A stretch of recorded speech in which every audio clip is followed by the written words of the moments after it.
Welcome to Learning Bites. We're looking at being honest with yourself.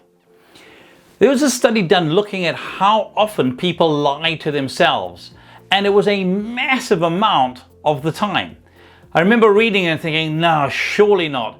And then being very deliberate around watching how often I would convince myself something was better than it really was.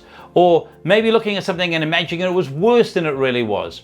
And since then, I've really worked at trying as much as I can to be honest with myself, to see things as good or as bad as they are, but not better or worse than they are.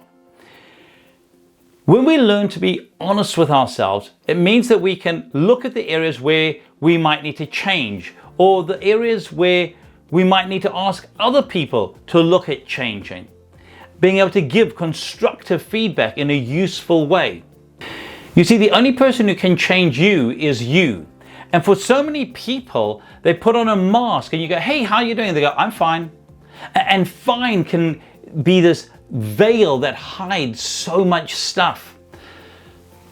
When you learn to watch your language, when you learn to be honest with yourself, you'll often find that sitting behind the I'm fine or similar phrases to that is a lack or a need that it would be worth addressing or looking at before it gets any worse. I love to use the acronym HALTS with people, going, are you hungry, angry, lonely, tired, or stressed? Because if you are, you should halt, you should stop, because you're not being the best version of yourself, and you can do something about it.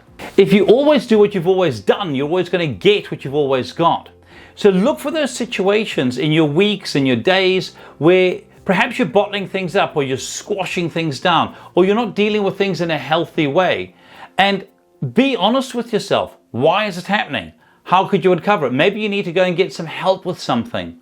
But until such times as you learn to be honest with yourself, it becomes very difficult to learn where you need to improve, to take feedback on board and to accept that you can change, that you're in control of yourself.